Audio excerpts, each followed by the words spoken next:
এবারের বিপিএলে চিটাগাং কিংসের হোস্ট ছিলেন কানাডিয়ান মডেল ইয়াশা সাগর। আকর্ষণীয় চাহনি আর ফিটনেস দিয়ে সবার নজর কেড়েছিলেন। ম্যাচের আগে ও পরে সবার সামাজিক যোগাযোগ মাধ্যমে চিটাগাংয়ের পেজে সবসময় সরব ছিলেন এই মডেল। কিন্তু ইদানিং তাকে দেখা যাচ্ছে না। কিন্তু কেন দেখা যাচ্ছে না সেটা নিয়ে চিটাগাংয়ের মালিকের কাছে জিজ্ঞাসা করা হয়, কিন্তু সে কি উত্তর দিয়েছে সেটাই থাকছে ডেস্ক রিপোর্টে। চলুন দেখে আসি সে চিটাগাংয়ের মালিক কি বলছে।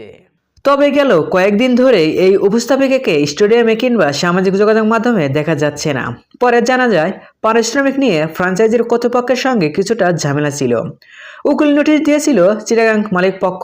এরপরে চলে যান ইয়াশা চলে যাওয়ার প্রসঙ্গে একটি গণমাধ্যমকে চিটাগাং কিংসের মালিক শামির কাদের বলে, আমার সঙ্গে কমিউনিটি ছিল, শেষ সপ্তাহের বাকি পেমেন্ট দেব, এখানে পেমেন্টের কোনো বিষয় না। চিটাগাং কিংসের মালিক আরও বলেন, তাকে কাজ দেয়, সে কাজ রিজেক্ট করে আমার স্পন্সরদের ফটোশ্যুট ও বা অন্য যা আছে তার ম্যানেজার ফোন করে অতিরিক্ত টাকা ডিমান্ড করে। আমি তো কন্ট্রাক্ট সাইন করেছি, যখন না করেছে তখন আমি লিগ্যাল নোটিশ পাঠিয়েছি, পরে চলে গেছে। কন্ট্রাক্টে লেখা শেষ সপ্তাহে টাকা দেওয়ার কথা, পরে তাহলে চলে গেল কেন? সো ভিউয়ার্স, তাহলে পারিশ্রমিকের জন্য চলে যায়নি, বেশি ডিমান্ড করার জন্যই ইয়াশা সাগর তাকে পাঠিয়ে দেওয়া হয়েছে দেশে।